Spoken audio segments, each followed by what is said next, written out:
자, 오늘은 분열을 조심하라 이런 제목으로 은혜를 나눌 텐데요. 한번 따라합니다. 분열을 조심하라. 분열을 조심하라. 이런 제목으로 은혜를 나누겠습니다. 코로나 상황이 연일 지속되고 있죠. 여러분 언제 끝날 것 같습니까? 코로나가. 저에게 묻지 마시고 자꾸 어떤 분들은 저에게 자꾸 물어요. 목사님 언제 끝날까요? 저도 몰라요, 여러분. 코로나가 언제 끝날지, 이게 언제 백신이 개발되고 치료제가 개발될지, 또 미국의 트럼프 대통령까지 이 코로나 확진자가 되었다고 하니까 권력의 무상함. 아무리 우리가 미국 대통령 하면 최고 권력자 아닙니까? 최고 권력자, 이 세상에 존재하는 최고 권력자.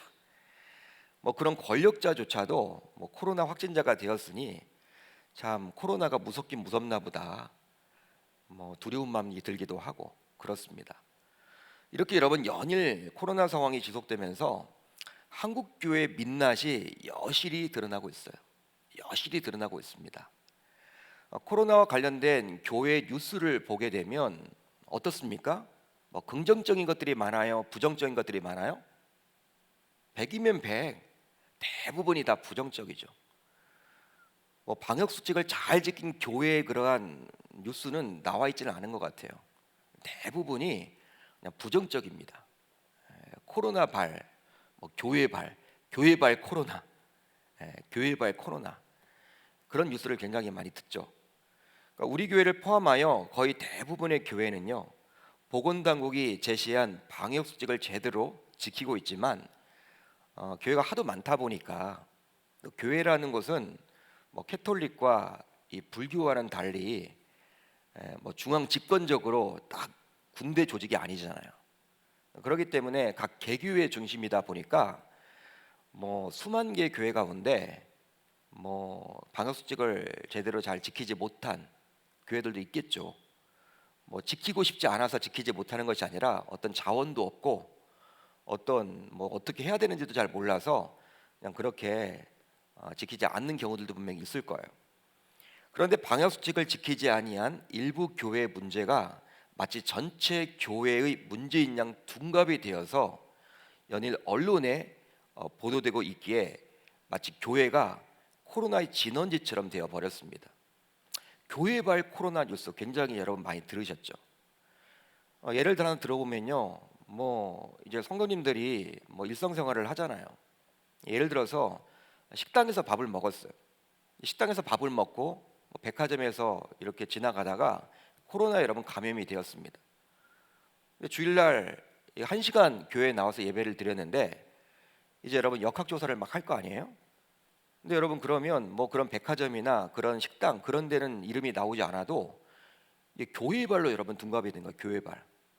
여러분 교회발이라는 것은요, 교회에서 시작됐다는 것인데 그건 여러분 아니잖아요. 이미 걸린 사람이 교회에 와서 교회도 여러분 어떤 의미에서는 손해를 본 건데 마치 여러분 교회발로 이렇게 둔갑이 되니까 그걸 사람들이 바라보면요, 막 진짜 교회라는 것이 진짜 코로나의 진원지처럼 막 이렇게 보여지기도 한다라는 거예요. 여러분 언론 자체가 이렇게 교회에 대해서 부정적인 언론들이 굉장히 많음을 우리가 알 수 있습니다. 그래서일까요? 일부 직장에서는 매주 월요일마다 어제 교회에 다녀왔는지 점검하는 곳도 있다 그래요. 직장에서도. 물론 장년들의 경우에는 직장에서 어느 정도 상급자의 위치에 있기에 교회에 나올 수 있겠죠. 자신의 여러분들 신앙이니까 상급자니까 또 교회에 나올 수 있을 거예요. 그렇지만 이제 입사한 지 얼마 되지 않은 청년들의 경우에는 이런 상황에서 교회에 나오기 힘든 것도 엄연한 사실입니다. 눈치가 여러분 보이겠죠. 직장에서는 가지 말라고 하는데 여러분 청년들이 교회에 나올 수 있겠습니까? 어떤 여러분 그런 청년들이 감히 교회를 나올 수 있단 말입니까? 그렇습니다. 이제 우리는 교회가 세상을 걱정하는 대신에 세상이 교회를 걱정하는 시대에 살고 있게 되었어요. 어느 순간 여러분 그렇게 되었습니다. 예전만 하더라도 이 교회가 세상을 걱정했죠. 세상 돌아가는 꼴을 바라보면서 여러분 세상을 위해서 기도합시다. 이 사회를 위해서 기도합시다.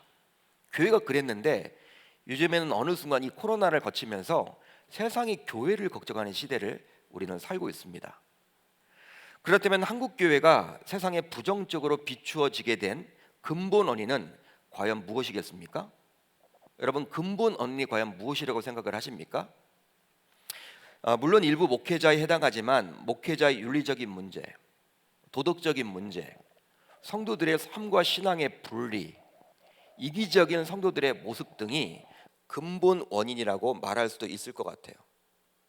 그렇지만 그것으로 인해서 야기된, 즉 하나 되어 사랑하지 못하고 자꾸 분열되어 싸우는 교회의 모습을 세상이 보였기 때문에, 세상이 바라봤기 때문이라고 저는 개인적으로 생각을 해봅니다. 그러니까 여러분, 윤리적인 목회자의 윤리적인 문제나 뭐 여러 가지가 있겠죠. 근데 그런 것들로 인해서 교회가 분열이 된단 말이에요. 분쟁을 여러 번 경험하게 된단 말이에요. 근데 그런 모습들을 세상에 바라보기 때문에 그러지 않을까, 저는 개인적으로 이렇게 여기고 있어요. 실제로 제가 목동에서 부교육자로 한 교회를 섬길 때 그 교회에 분쟁이 일어나서 서로 다투게 되었습니다. 심지어는 서로 세상 법정에 고소와 고발까지 했으며 결과적으로 교회는 몇 명 모이지 않을 사이즈로 전락하고 말았어요. 진짜 여러분 심각해졌습니다. 서로 상대 리더들의 직장까지도 막 찾아가, 직장까지도 찾아가지고 막 여러분 막 1인 시위도 하고 피켓도 들고 하는 거예요. 성도들끼리. 교회 내에서의 싸움이 이제 법정뿐만 아니라 서로 싸우다 보니까 감정이 여러분 막 이렇게 격해지니까 서로의 직장을 찾아가 가지고 어떻게 그런 사람이 이런 직장 다니냐고 막 그렇게까지 여러분 돼버렸어요. 약 1만 명에 가까웠던 성도들이 매주 예배를 드렸던 교회가 이제는 수백 명도 모이지 않게 되었습니다. 굉장히 여러분 교회가 그렇게 작아졌어요. 교회는 당시 종교 부지 안에 있었기에 바로 옆에는 성당이 있었고 또 조계종 소유의 템플 스테이가 있었습니다. 그러다 보니 매주일 신자들끼리 편을 갈라서 다투는 모습을 천주 교인들과 불자들도 보게 되었어요. 지나가면서 여러분 보게 되는 것이죠. 심지어는 승복을 입은 스님들과 신부님들도 그런 광경을 지켜보았습니다. 참 여러분 낯뜨겁더라고요. 스님들이, 신부님들이 팔짱을 끼고 여러분 지켜봐요. 성도들끼리 싸우는 모습이. 당시 동네 주민들은 또 가는 길을 멈추고 싸우는 모습을 지켜보기까지 했어요.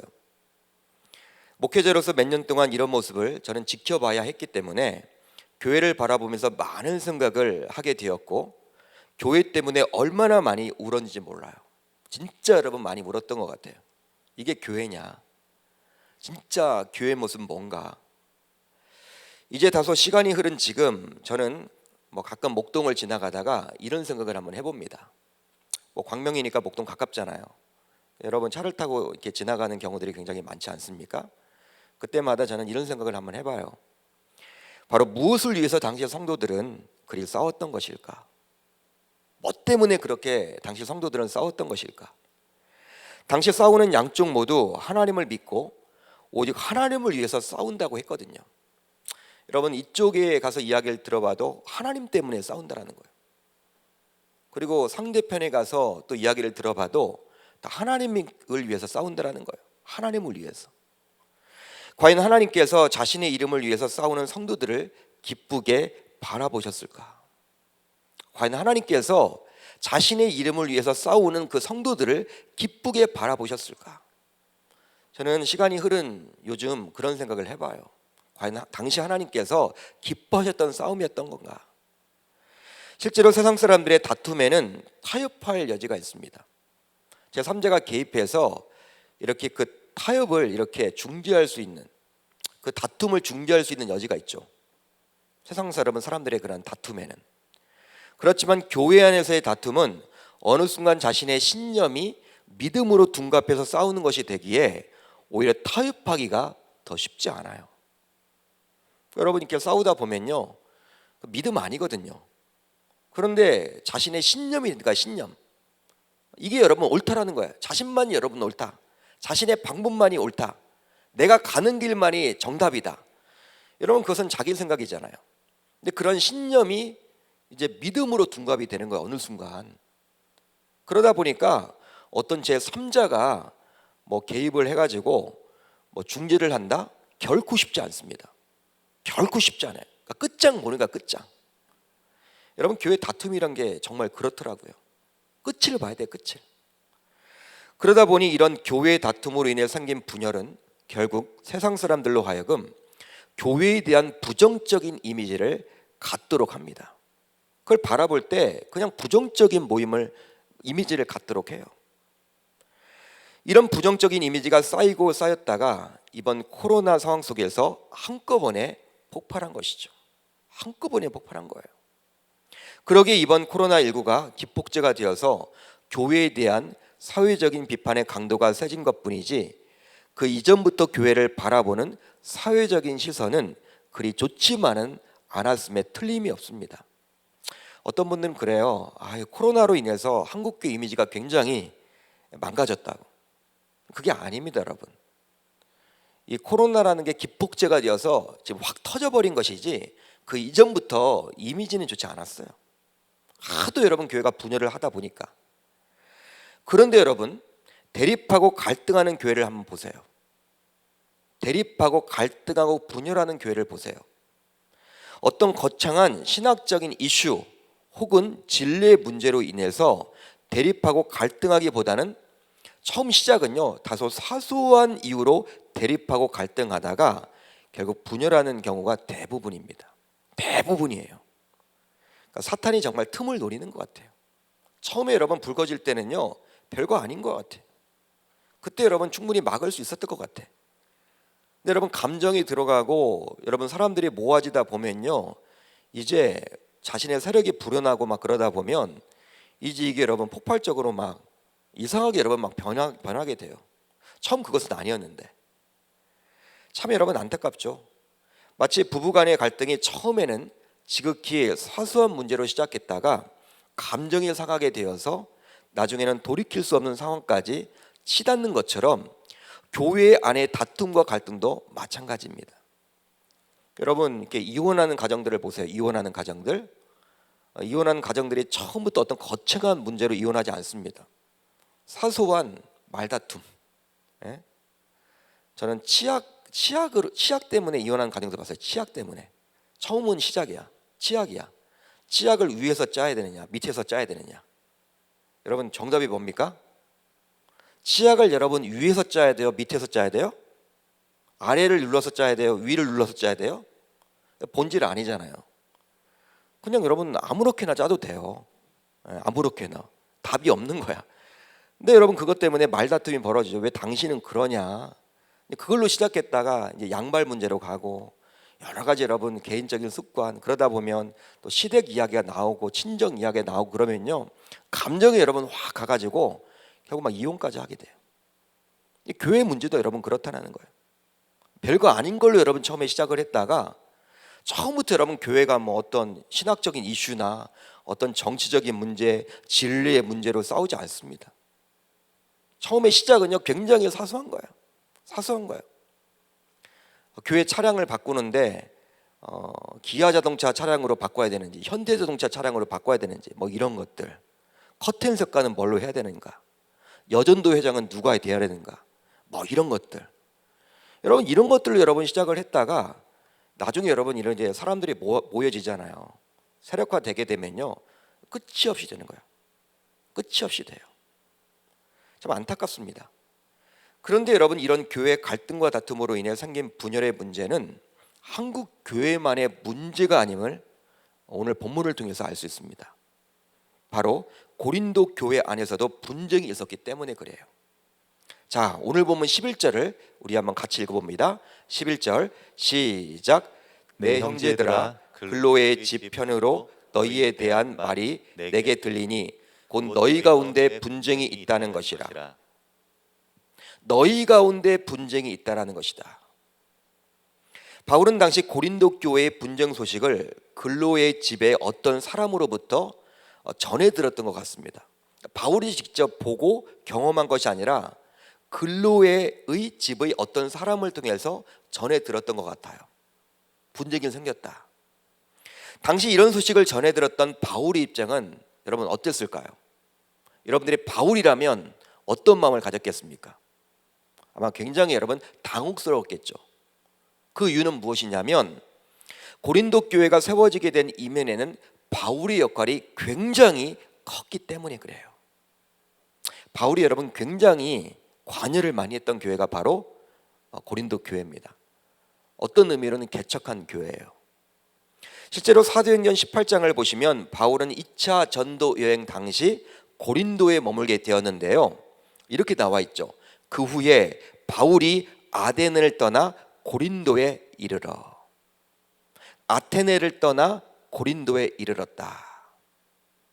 바울은 그곳 즉 고린도에서 아굴라와 브리스길라라는 훌륭한 동역자를 만납니다. 여러분 들어보셨죠? 아굴라와 브리스길라. 제가 몇 번 설교를 한 적도 있는데 이 아굴라와 브리스길라 고린도라는 도시에서 만났어요. 바울이 여러분 동역자가 되었습니다. 근데 그 동역자와 함께 이 고린도에서 복음을 전하게 되었어요. 그러기에 고린도 교회를 개척했다고 볼 수도 있는 바울의 입장에서는 자신이 개척한 교회가 분쟁에 휘말리게 되었다, 분쟁을 하게 되었다, 이런 소식을 전해 들었을 때 얼마나 당황스럽고 당혹스럽겠습니까? 여러분 기분이 좋을 리가 없겠죠? 여러분 황당하겠죠? 여러분 어떻게 감당을 해야 될지 막 중보기도가 여러분 절로 되겠죠? 관심을 기울일 수밖에 없겠죠? 그렇다면 이 구절에 나와 있는 방금 우리가 살펴봤던 이 11절에 나와 있는 이 분쟁이란 단어는 어떤 뜻일까요? 어떤 단어일까요? 분쟁. 바로 분쟁의 헬라 원의 뜻을 보게 되면요, 경쟁과 불화로 인한 갈등을 말하는 거예요. 따라서 교회의 분쟁의 시작은 바로 갈등에서 비롯됨을 알 수가 있는 거예요. 갈등. 근데 그 갈등은 무엇으로부터 시작이 됩니까? 경쟁. 여러분 교회 내에도 여러분 경쟁, 경쟁이란 게 여러분들 좋은 의미도 있겠죠. 선의의 경쟁은 굉장히 좋습니다. 그렇지만 경쟁하게 되면요 대부분 부정적인 것들이 많죠.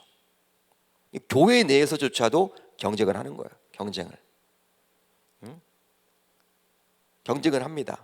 근데 그 경쟁을 하다 보면요 서로를 이기려고 하죠. 근데 그게 과하다 보면요 나중에는 어떻게 돼요? 갈등이 생겨요. 갈등. 미운 거예요. 여러분 예를 들어서 어떤 회의를 하다가도 그냥 반대를 위한 반대를 하는 거예요. 상대가 여러분 이런 제안을 내면 무조건 반대하는 거예요. 반대하고 보는 거예요, 여러분. 그게 바로 경쟁입니다. 경쟁 의식이에요. 지고는 못 사는 거죠. 여러분 교회 내도 여러분 그랬나 봐요. 그 당시 분쟁이라는 단어가 바로 그런 겁니다. 다시 말하면 교회 분쟁의 시작은 바로 갈등에서 비롯됨을 알 수가 있는 거예요. 갈등. 어떻게 하면 교회 내에서 이 갈등을 없앨 수 있을까? 그러니까 저는 목회자로서 우리 당회 장로님과 함께 항상 여러분 고민하는 것이 성도님들 사이에서 어떻게 하면 갈등이 되도록이면 생기지 않을 수 있을까? 이게 여러분 고민합니다. 그리고 기도합니다. 왜냐하면 갈등이 쌓이고 쌓이다 보면 여러분 갈등이 없을 수는 없겠죠. 갈등이 여러분 쌓이고 쌓이다 보면요 풀어줘야 돼요. 금방. 그걸 쌓이고 쌓이다 보면요 어느 순간 폭발하게 되면 그것이 분쟁으로 이어지기 때문에 그래요. 그러면 당시 고린도 교회는 어떤 이유로 분쟁이 일어나게 되었을까요? 바로 당시 고린도 교회에는 4개의 파벌이 형성되어 있었는데요, 이 파벌이 결국 교회의 분쟁으로 이어지게 되었던 거예요. 파벌이 교회의 분쟁으로 이어집니다. 여러분 교회에서는요 이 끼리끼리 굉장히 여러분 위험한 거예요. 끼리끼리. 물론 여러분 자신과 마음이 맞고 뜻이 맞고 통하는 분들이 있고 친하고 여러분 그런 분들이 있죠. 교회라는 것도 사람이 사는 곳이니까. 그렇지만 사적으로는 괜찮아요. 사적으로는 교회 밖에서는 그런 모임을 가져도 좋은데 교회 내에서조차도 막 다 보이잖아요. 누구끼리 친하대, 어울린대. 어떤 새가족들이 왔을 때 거기에 전혀 끼지도 못하고, 여러분 부서나 어떤 사역이나 어떤 여러분 팀이나 어떤 회의에도 그러면요 안 된다라는 거예요. 끼리끼리가 여러분 굉장히 위험해. 당시 여러분 고린도 교회도 그랬던 것 같아요. 오늘 보면 12절을 봅니다. 12절 시작. 내가 이것을 말하거니와 너희가 각각 이르되 나는 바울에게, 나는 아볼로에게, 나는 게바에게, 나는 그리스도에게 속한 자라 한다는 것이니. 네 가지 여러분 파벌이 나옵니다. 첫 번째 파벌은 무엇입니까? 바울을 추종하는 자들이었어요. 바울. 아마도 이들은 바울이 이방 전도를 강조했기에 그런 그의 비전을 보고 그를 추종했던 것 같아요. 하나님께서 사도 바울을요 이방인을 위한 사도로 세워 주셨잖아요. 여러분 어떤 의미에서 이 고린도라는 도시도 유대적인 관점으로 보게 되면요 이방인이죠. 유럽이잖아, 유럽. 그렇기 때문에 여러분 이 바울이 여러분 고린도 교회를 개척했기 때문에 이 바울의 덕분 때문에 이렇게 고린도 교회가 존재한 것 아니야? 그래서 당시에 아마 이 바울 팬들이 굉장히 많았던 것 같아요. 그 교회 내에. 바울은 여러분 순회 전도자였습니다. 지금의 여러분 담임 목사 개념이 아니죠. 교회를 세우고 떠나요. 그리고 다른 곳에서 또 교회를 세웁니다. 그렇기 때문에 개척을 했지만 그 교회에 남아서 목회를 한 건 아니에요. 그런데도 불구하고 야 사도 바울 덕분에 이 고린도 교회가 존재하는 거 아니야? 이렇게 바울의 팬이 아마 생겼던 것 같아요. 그래 역시 우리가 바울을 좀 후원해야지. 이렇게 고린도 교회를 아름답게 짓고 또 이렇게 아름답게 세우고 나서 멋지게 이렇게 해오고 나서 또 떠났으니 그 바울을 후원해야 되겠지. 아마 여러분 그들은 바울의 그러한 이방 전도 사역에 굉장히 적극적으로 동참을 했던 자들 같아요. 두 번째 파벌은 무엇입니까? 알렉산드리아 출신으로서 학문이 굉장히 높고 성경에 능한 아볼로를 따르는 자들이었어요. 이 아볼로에 대해서 누가는 다음과 같이 기록을 해주고 있습니다. 알렉산드리아에서 난 아볼로라 하는 유대인이 에베소에 이르니 이 사람은 언변이 좋고 성경에 능통한 자라. 여러분 누가라는 그러한 의사가 여러분 누가죠? 누가 여러분 직업은 의사입니다. 의사라는 직업은 지금도 여러분 마찬가지겠지만 당시에도 하이 클래스죠. 하이 클래스. 여러분 공부를 많이 했고 논리적이고 합리적이고 여러분 의사들이 뭐 선무당 같은 사람들은 없잖아요. 과학을 여러분 뭐 추종하고 그런 누가가 여러분 지금 이렇게 기록을 해주고 있어요. 이 아볼로를 바라봤을 때 언변이 좋고 성경에 능통한 자다. 한마디로 무엇입니까? 성경에 대한 탁월한 식견과 이것을 말로 잘 풀어내는 능력을 이 아볼로는 가지고 있었던 거예요. 그러니까 말씀이 좋은 분들이 있죠, 여러분. 지금도 말씀이 좋은 목회자를 막 사람들이 찾아서 여러분 듣잖아요. 뭐 유튜브에 들어가서 본 교회 담임 목사 설교 듣고 난 다음에는 이제 여러분 성도님들이 한 주간을 살면서 말씀이 좋은 목회자들의 설교를 찾아 듣는단 말이에요. 지금도 여러분 마찬가지잖아요. 말씀 좋은 목회자를 사람들이 여러분 굉장히 좋아하죠. 선호하죠. 마찬가지였어요. 이 말씀이 좋다라는 것은 두 가지예요, 여러분. 두 가지. 뭐냐면 말씀을 여러분 잘 풀어내는 이 탁월함, 거기다 플러스해서 더해져서 이 전달력. 여러분 전달력도 굉장히 중요해요. 잘 들려야 되겠죠. 아무리 여러분들 말씀이 좋아도 잘 전달해서 녹여내지 못하면요, 뭐 듣는 입장에서는 굉장히 여러분 어렵다라는 것이죠. 그러니까 근데 당시 이 아볼로라는 자는요, 이 두 가지를 모두 다 갖춘 자였어요. 성경의 지식, 헬라어와 히브리에 능통한 자, 성경을 깊이 볼 수 있는 그 지식을 가지고 있었을 뿐만 아니라 그 성경을 잘 풀어낼 수 있는 언변도 가지고 있었기 때문에 지금 말로는요, 뭐 한국의 여러분 대형교회, 유명 대형교회 목회자 같은 위치. 그러니까 여러분 바울과 비견할 수 있는 유명한 사람이 바로 그 당시 아볼로였습니다. 이 아볼로가 여러분 뭐 고대 문헌에 따르면요, 그 당시 문헌에 따르면 아볼로가 가는 곳마다 정말 많은 사람들이 몰려들었다 그래요. 말씀을 듣기 위해서. 여러분 그렇기 때문에 파가 여러분 하나 형성된 거예요. 이 고린도 교회 안에 이 아볼로를 추종하는 자들. 세 번째 파벌은 무엇입니까? 게바를 따르는 자들이었죠. 게바는 베드로의 아람식 이름인데요, 베드로는 바울과 달리 유대인들에게 복음 사역을 감당했었습니다. 유대인들에게. 그러니까 사도 바울이 이방인을 위한 사도였다면 베드로는 뭐 유대인을 위해서 복음 사역을 주로 감당을 했죠. 그러다 보니까 고린도 교회 안에 있었던 많은 유대인들이 게바를 따랐던 것 같아요. 그래도 예수님을 직접 아련하고 예수님을 직접 옆에서 모셨던 수제자 게바를 따라야지. 바울보다도 게바야. 예수님의 수제자 아니야? 여러분, 이런 식으로 베드로를 막 위했던 것 같아요. 마지막 파벌은 무엇입니까? 자칭 그리스도에게 속한 자라고 일컫는 자들이었어요. 이제 여러분 더 이상 리더로 세울 자가 없었는지 그리스도까지 팔아먹어요. 우린 그리스도를 따르는 자들이야. 나는 바울도 싫고 아볼로도 싫고 게바도 싫어. 난 그리스도야, 그리스도. 맞는 말 같은데 이들은 특별히 그리스도와 관계가 있다고 주장을 하거나 그리스도에 대해서 특별히 강조하는 자들이었어요. 그러니까 그리스도는 여러분 신이잖아요. 당연히 여러분 그리스도가 중요하지만 그렇게 여러분 파벌을 만들 존재는 아니거든. 자신들이 이름을 내걸 그런 존재는 아닌데 그렇게 여러분 파벌을 만들었던 것 같아요. 이렇듯 고린도 교회는 예수의 이름으로 모였음에도 불구하고 예수의 권위 아래 하나가 되지 못하고 인간적인 선호도에 따라 자신들의 취향에 맞는 자들끼리 모임을 가졌던 겁니다. 쉽게 말하면 그들은 자신들에게 믿음을 전해준 메시지가 아니라 그 메시지를 전해준 사람을 더 의지하다가 복음의 풍성함을 잃어버린 채 우월감에 사로잡혀 교만한 사람, 오만한 사람이 되어버렸어요. 자신만 옳다라고 여긴 것이죠. 이것은 분명히 서로 사랑하라는 우리 주님의 명령을 거부한 것으로 사탄의 획책임이 분명합니다. 그러기에 결국 서로 사랑하지 못해 벌어지는 이런 분쟁은요, 교회의 분쟁은요, 멸망뿐이에요. 여러분 갈라디아서 5장 14절 15절을 같이 읽습니다. 우리 한 목소리로 같이 읽습니다. 시작. 온 율법은 내 이웃 사랑하기를 내 자신같이 하라 하신 한 말씀에서 이루어졌나니 만일 서로 물고 먹으면 피차 멸망할까 조심하라. 아멘. 피차 멸망할까 조심하라. 멸망뿐이라는 거예요. 그러기에 교회의 분쟁은 종국에는 멸망이라는 거예요. 멸망. 바로 교회가 분쟁하게 된 이유가 무엇이든지 간에 사탄의 강개임이 분명하기 때문입니다.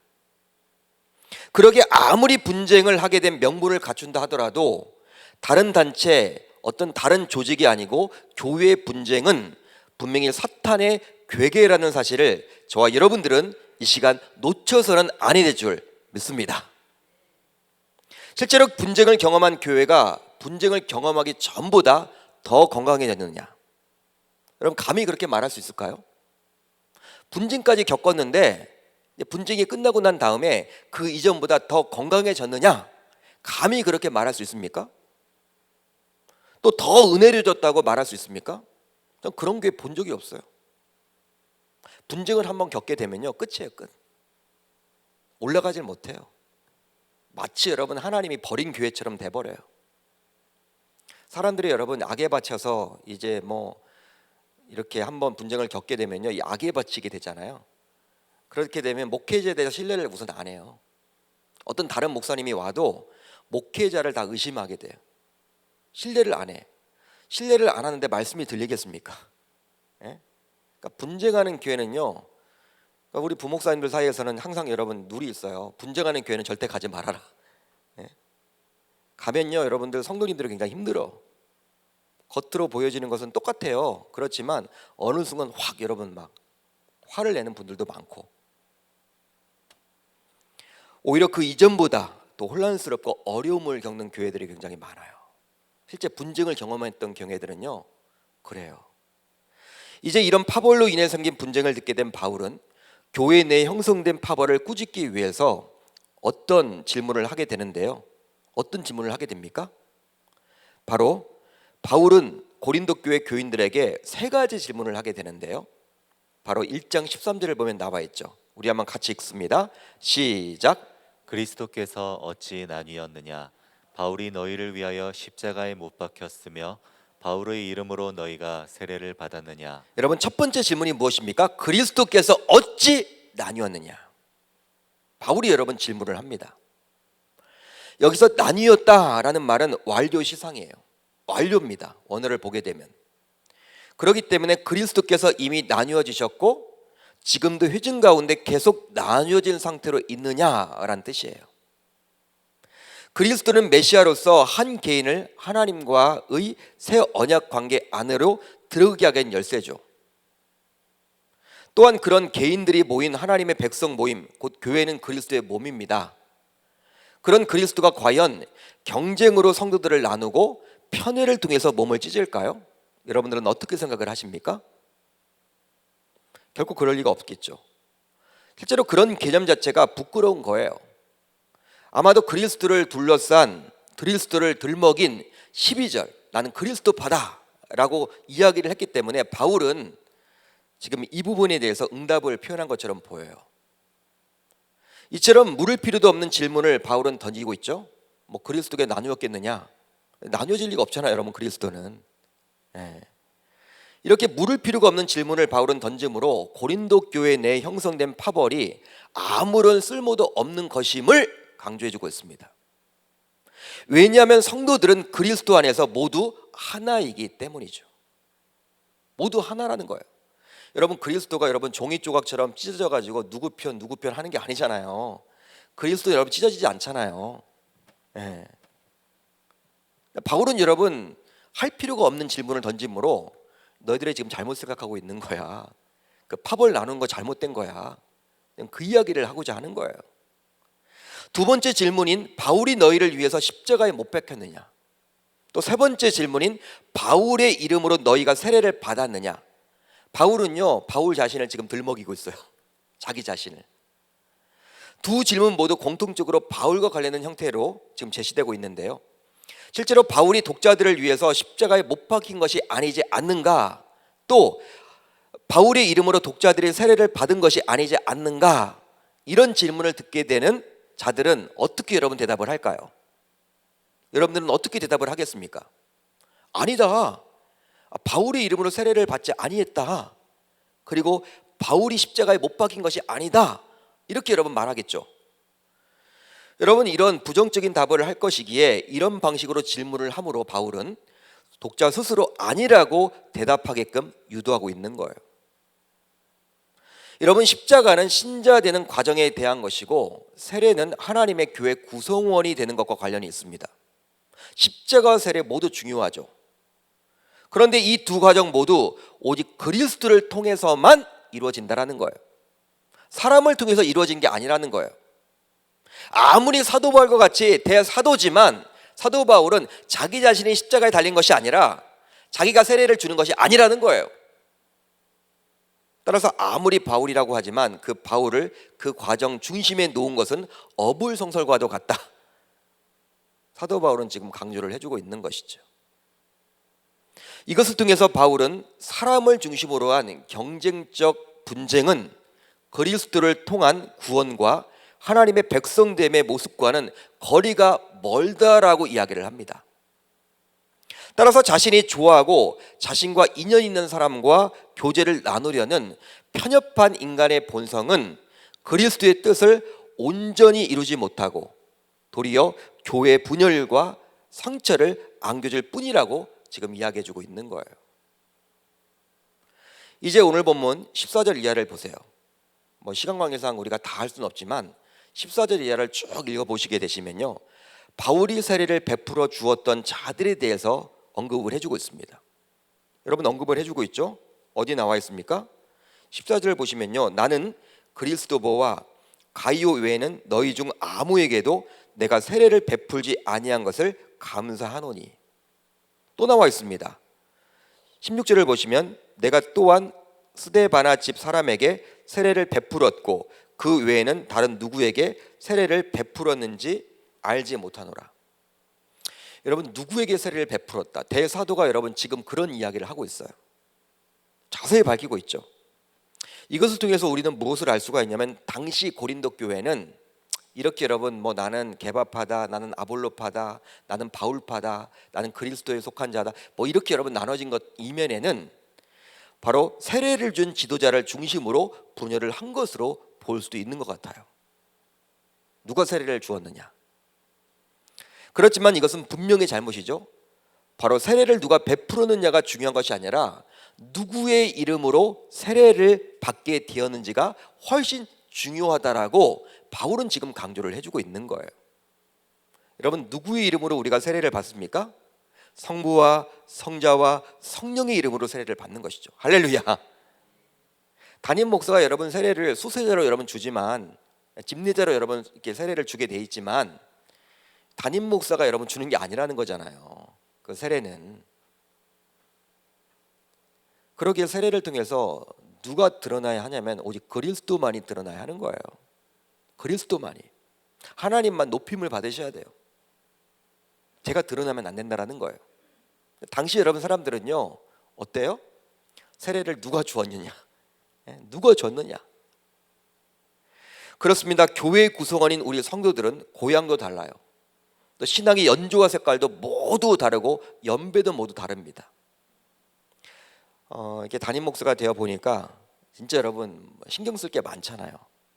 진짜 부목사님 때와는요 달라요, 진짜. 어린 영유 하나가 아프다고 해도 마음이 아파요, 여러분. 막 집에 가면요, 영유 하나가 병원에 입원했다. 영유아 아이 하나가 입원했어. 뭐 여러분 우리 교회 여러분 얼마나 다양합니까? 고향이 다 다르고 여러분들의 얼굴 모양이 다 다른 것처럼 다 여러분 색깔이 다르죠. 또 신앙의 색깔이 달라요. 우리 교회에서 여러분 잘한 분들도 있지만 뭐 순복음에서 오신 분도 계시고, 침례교에서 오신 분도 계시고, 감리교에서 오신 분도 계시고, 뭐 통합측에서 오신 분도 계시고, 또 카톨릭 여러분 이렇게 다니다가 오신 분도 계시고, 불자에서 오신 분도 계시고. 그러니까 여러분 신앙의 색깔이 얼마나 다르겠어. 어떤 분들은요 기도를 할 때도 그냥 속삭이는 기도가 좋대. 자기는 침묵 기도가 좋은데 어떤 분들은요 뭐 방언을 해야 돼. 예? 그러다 보니 하나 되기가 쉽지 않아요, 여러분. 결코. 실제 가족들도 하나 되기가 쉽지 않은데 교회 그 많은 구성원들이 하나 되는 것이 굉장히 어렵다 할 수 있습니다. 그렇지만 바울은 다음과 같이 권면을 하고 있어요. 이걸 모를 리가 없는 바울이 이렇게 권면을 한단 말이에요. 우리 1장 10절을 같이 읽습니다. 시작. 형제들아, 내가 우리 주 예수 그리스도의 이름으로 너희를 권하노니 모두가 같은 말을 하고 너희 가운데 분쟁이 없이 같은 마음과 같은 뜻으로 온전히 합하라. 바울은 같은 말, 같은 마음, 같은 뜻을 이야기하고 있어요. 그렇다면 어떻게 이것이 가능할까요? 다 다른데 어떻게 이것이 다를까요? 바로 예수 그리스도 때문입니다. 즉 교회를 하나 되게 하는 것은 구성원들이 믿는 그리스도 때문이에요. 그래요. 그리스도 때문에. 그러니까 여러분 사랑방을 할 때도요, 사랑 목자님들은요 항상 기억을 해주셔야 될 게, 여러분 뭐 막 이런저런 이야기를 하다 보면요, 뭐 교제를 하고 막 이제 하다 보면 이제 뭐 산으로 갈 때가 있잖아요. 끝날 때는 여러분 그리스도로 끝내야 돼요. 그리스도로 결국은. 예. 누가 전하는 예수인지보다 더 중요한 건 예수 그리스도 그 자신이에요. 그리고 그분을 믿는다라는 것은 바로 그분처럼 살아가는 것임을 알기에 우리들 모두 그분을 믿기에 그분처럼 살아내려고 몸부림을 쳐야만 할 줄 믿습니다. 따라서 예수님께서 항상 사랑하고 용서하고 용납했듯이 나와 다른 누군가가 있더라도, 나와 생각이 다르고 내 마음에 들지 않더라도 그 사람을 용납하고 용서하고 원수까지도 사랑하라는 우리 주님의 말씀처럼 그 사람을 품고 인내하며 나아간다면 분열이 생기기 전에 충분히 사전에 막을 수 있게 되는 것이죠. 여러분 우리 주님은 원수까지도 사랑하라. 원수까지도. 해봐야죠. 여러분 우리가 노력을 해봐야 되겠죠. 몸부림을 쳐봐야 되겠죠. 은혜를 달라고 여러분 주님께 기도해야 되겠죠. 이제 말씀을 정리합니다. 여러분 교회의 분열에 가담하며 교회 개혁이라는 명분을 내세우곤 하죠. 야, 교회 개혁 때문에 이렇게 하는 거다. 결국 자기 의를 앞세우며 교회를 개혁하려고 하는 것은 아닌지 자신의 의도를 꼭 말씀에 비추어서 점검할 수 있어야 할 줄 믿습니다. 이 시간 이것을 한번 생각해 보았으면 좋겠어요. 결국 교회가 분열됨으로, 분쟁됨으로 누가 이익을 보게 될까? 누가 이익을 보게 될까? 답은 마귀겠죠. 사탄일 거예요. 그러기에 교회의 분열은 마귀가 좋아하는 것이라 여길 수 있습니다. 따라서 이 세상에 완벽한 교회가 없기에 우리 교회가 설령 연약한 점이 보이고 부족한 점이 보이더라도 그것을 개혁하겠다는 생각으로 분열을 조장하고 일삼는다면 이것은 마귀의 도구로 쓰임받는 꼴이 되는 거예요. 여러분, 교회 개혁 좋죠. 그렇지만 그 교회 개혁도 교회 안에서의 개혁이 돼야지, 교회를 파괴하면서까지 하는 개혁은요, 그건 개혁이 아닌 거예요. 교회 파괴지. 그러기에 신자라면 우리들 모두 교회가 분열되지 않도록 항상 조심하며 힘써야 할 줄 우리 주님의 이름으로 축원합니다. 축원합니다. 예수 그리스도를 바라보세요. 주님의 피로 사신 교회. 내가 교회에 이렇게 좀 하면 좋겠다, 이런 생각을 가질 수는 있어요. 건지는 생각이죠. 그렇지만 행동으로 옮길 때는 정말 조심하셔야 돼요. 조심하셔야 돼요. 교회 개혁도 교회가 여러분 살아있을 때 개혁이 되는 것이지, 교회를 다 파괴해버린다면 교회가 없는데 무슨 개혁을 해요. 분열과 분쟁을 일삼게 되면요, 교회 자체가 없어져요. 저는 경험을 했잖아요. 경험을. 그렇게 영향력 있던 교회가 이제는 여러분 이름도 없어요. 사람들의 손가락질을 당해요. 교회가 손가락질을 당하면 하나님의 영광이 가리워지는 건데, 이게 여러분 개혁이란 말입니까? 우리는 분열을 조심해야 돼요. 하나님께서 우리 계명교회를 사랑하사 48년 동안 이렇게 한 방향으로 달려왔습니다. 담임 목사인 저도 부족하고 우리 당회원들도 모두 부족해요. 우리들은 여러분들이 기도해 주셔야 될 존재예요. 사랑해 주셔야 될 존재예요. 네? 여러분 부족하죠, 다들. 여러분 부족한 가운데서도 하나님은 은혜 주셔서 우리를 지금까지 달려오도록 은혜 베풀어 주셨습니다. 앞으로의 48년도 우리 교회가 분열 없이, 어떤 분쟁 없이 나아갔으면 좋겠고, 사람들을 대할 때에도 여러분 그리스도의 마음을 가지고 대할 수 있기를 우리 주님의 이름으로 축원하고, 나랑 친한 사람들끼리만 어울리려고 하기보다는, 왜 우리 사랑방에, 왜 우리의 그런 사역에 뭐 나랑 이렇게 마음이 안 맞는 분들이 있나? 하나님이 여러분 붙여주신 거예요. 여러분들을 좀 이렇게 다듬기 위해서. 그런 생각을 해보시면 좋겠고, 그 사람을 여러분 피하지 마세요. 네? 피하게 되면 또 다른 사람을 만나요.